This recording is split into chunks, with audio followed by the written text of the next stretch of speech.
The year is 1587. The morning air is heavy with frost at Fotheringhay Castle. Inside these cold stone walls, a queen awaits her death. Her name is Mary Stuart, Queen of Scots.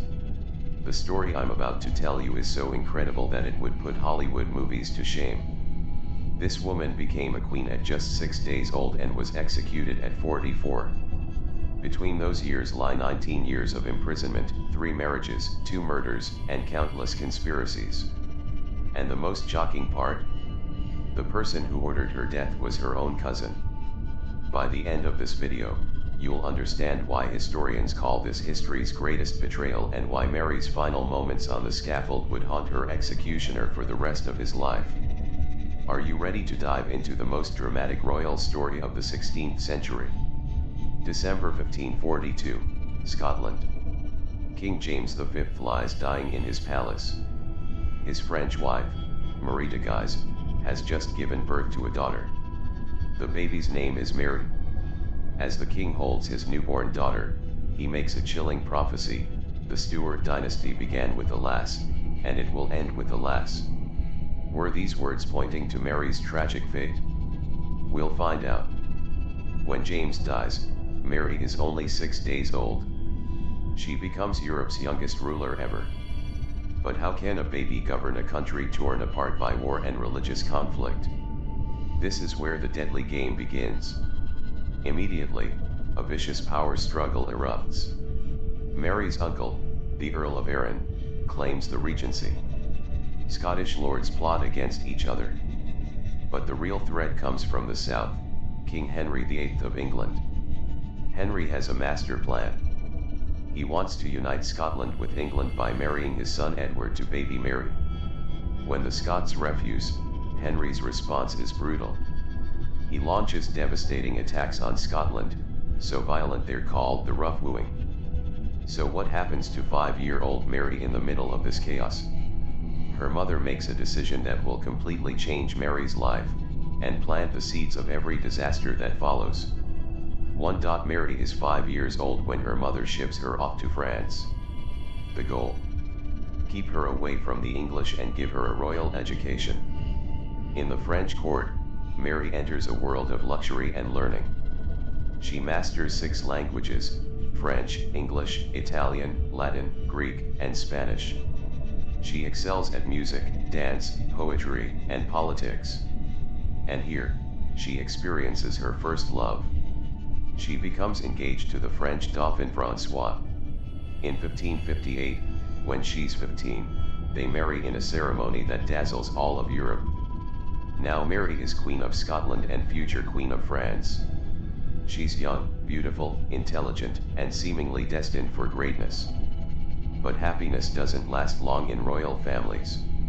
In 1560, François suddenly falls ill. An ear infection spreads to his brain. Within weeks, he's dead. Mary becomes a widow at just 18. Her mother-in-law, Catherine de' Medici, makes it clear, Mary is no longer welcome in France. She must return to Scotland, a country she barely remembers. August 1561. After 13 years in France, Mary returns to Scotland. But this is now a completely different country. The Protestant Reformation has taken hold. Scotland is no longer Catholic.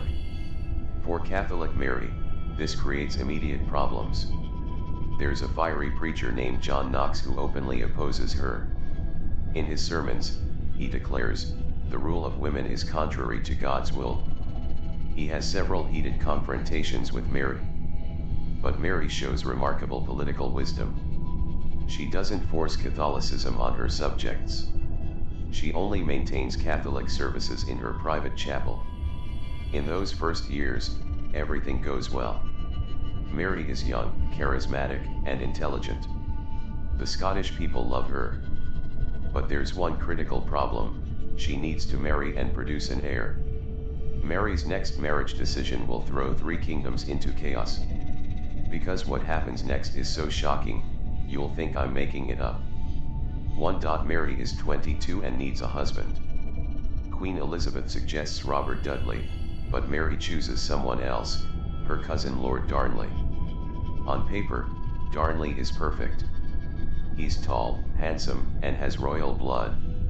He seems like the ideal husband. In reality, he's an absolute disaster. Darnley is jealous, violent, alcoholic, and power-hungry. He demands to be named King of Scotland, not just consort. Mary becomes pregnant, but Darnley grows increasingly unstable. He becomes obsessed with jealousy over Mary's private secretary, David Rizzio. Rizzio is Italian, a musician, and very intelligent. Mary frequently consults with him on political matters. Darnley becomes convinced they're having an affair. March 9, 1566. Mary is 7 months pregnant. She's having dinner with Rizzio and friends at Holyrood Palace. Suddenly, armed men burst into the room. Darnley is leading them. Rizzio sees what's happening and clings to Mary's skirt. "Justice! Save me," he screams. But it's too late. The men drag him from the room and stab him 56 times. His blood stains the floors of Holyrood Palace. Mary is in shock. Such violence next to a heavily pregnant woman, she could have lost her child. But Mary's true character emerges here. She stays calm and begins planning her revenge. In June 1566, Mary gives birth to her son James. Now she has an heir. But the Darnley problem remains. Mary despises Darnley but can't divorce him, it would make her son illegitimate. She's trapped. Around this time, a new man enters her life, James Hepburn, Earl of Bothwell. He's strong, brave, and completely devoted to Mary. The attraction is mutual. February 1567. Darnley is recovering from smallpox at a house called Kirkhofield. Mary visits him during the day but usually returns to the palace at night. On the night of February 9th, Mary is at the palace when a massive explosion rocks Edinburgh. Kirkhofield has been blown to pieces. But here's the mystery. Darnley's body is found in the garden, not in the house ruins. And there are strange items beside him, a chair, a cloak, a dagger. Most importantly, there are no explosion marks on his body. He was strangled. How is this possible? If he was in the house, he should have died from the explosion. Why is he in the garden? And why was he strangled? This murder mystery will destroy Mary's life. Because the prime suspect is her new lover, Bothwell. And Mary's next decision will cause all of Scotland to turn against her. After Darnley's death, everyone suspects Bothwell. But Mary protects him. Bothwell is put on trial but acquitted, no one dares testify against him. Then comes the shocking twist. April 24, 1567. Mary leaves Edinburgh with a small escort. Suddenly, Bothwell appears with 800 armed men and abducts Mary to Dunbar Castle. But is this a real kidnapping, or an elaborate charade to allow Mary to marry Bothwell without seeming improper? They stay at Dunbar for 10 days. What happens between them is never recorded, but everyone assumes the worst. May 15, 1567. Mary and Bothwell marry in a Protestant ceremony. This marriage creates a nuclear explosion of scandal. Why? Bothwell hastily divorced his wife just days before. The marriage happens only 3 months after Darnley's murder. And it's a Protestant ceremony, which angers Catholics. The Scottish lords revolt. They call Mary the murderer's whore and unite to remove her from the throne. June 15, 1567.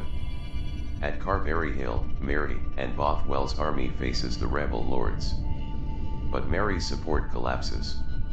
Her soldiers begin deserting. No one wants to fight for a queen they believe is a murderer. Mary makes a heartbreaking decision. She tells Bothwell to flee. "I'll handle this," she says. It's the last time they'll ever see each other. Mary surrenders, but the lords don't treat her as a queen. As they escort her to Edinburgh, crowds scream "murderer." adulteress, at her. They imprison Mary on an island castle called Lochleven. There, she's treated terribly. She becomes sick, weak, and discovers she's pregnant with Bothwell's child. July 24, 1567. Under extreme pressure, Mary abdicates. Her 1-year-old son James becomes king. Mary's 25-year reign is over. Mary spends 11 months as a prisoner on Lochleven Island. But she doesn't give up. She charms a young nobleman named Willie Douglas, who falls in love with her. May 2, 1568. Mary escapes with Douglas's help.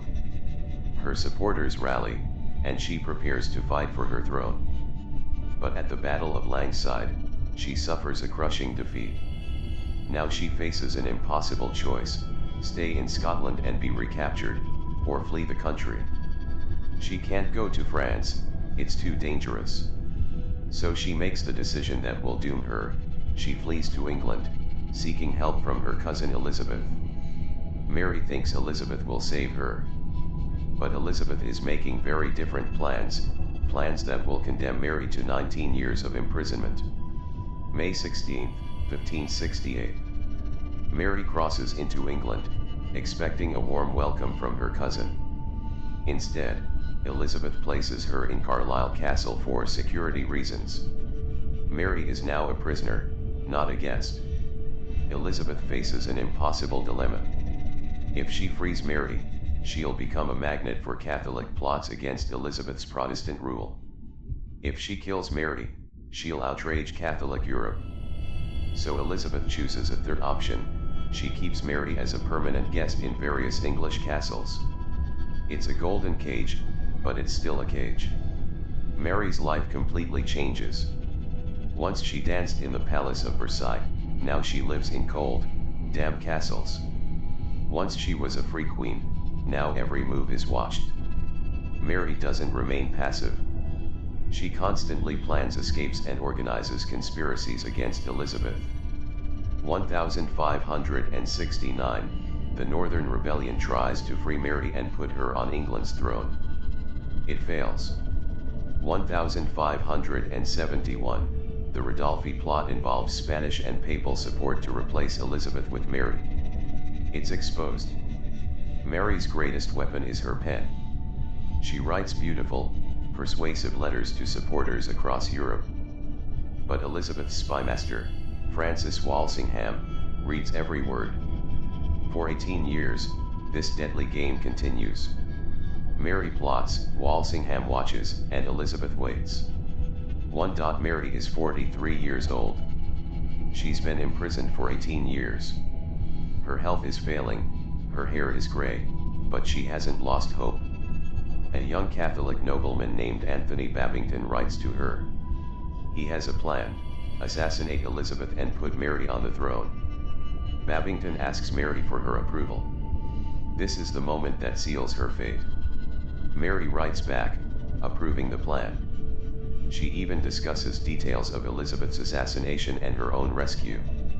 But Mary doesn't know that the messenger is Walsingham's spy. Every word goes straight to Elizabeth's government. With this letter, Mary signs her own death warrant. September 1586. Mary is brought to Fotheringhay Castle for trial. But this isn't a fair trial. Mary isn't allowed legal counsel. She can't see the evidence against her. The verdict is predetermined. Mary defends herself brilliantly: I am a sovereign queen, not subject to English law. But it doesn't matter. The court finds her guilty of treason. The sentence: death. Elizabeth is tortured by the decision. She wants Mary dead but doesn't want to take responsibility for executing another queen. For weeks, she agonizes. Her advisors pressure her. Parliament demands Mary's death. The people want blood. Finally, on February 1, 1587, Elizabeth signs the death warrant. But immediately after, she tries to recall it. Too late. Her advisors have already sent it to Fotheringhay. Mary's fate is sealed. Evening of February 7, 1587. Mary learns she will die tomorrow morning. She's shocked but quickly recovers. She must prepare to die as a queen. Mary spends her final night in prayer. She writes farewell letters to allies in France and Scotland.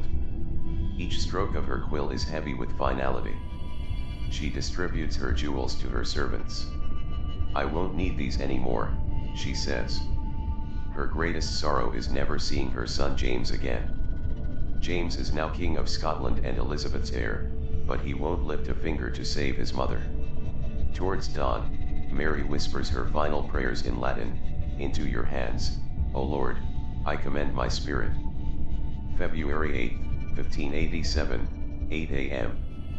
Mary dresses for death. She wears a black velvet gown with a white collar. Underneath, she wears a crimson petticoat, the color of Catholic martyrdom. A black cloak completes her outfit.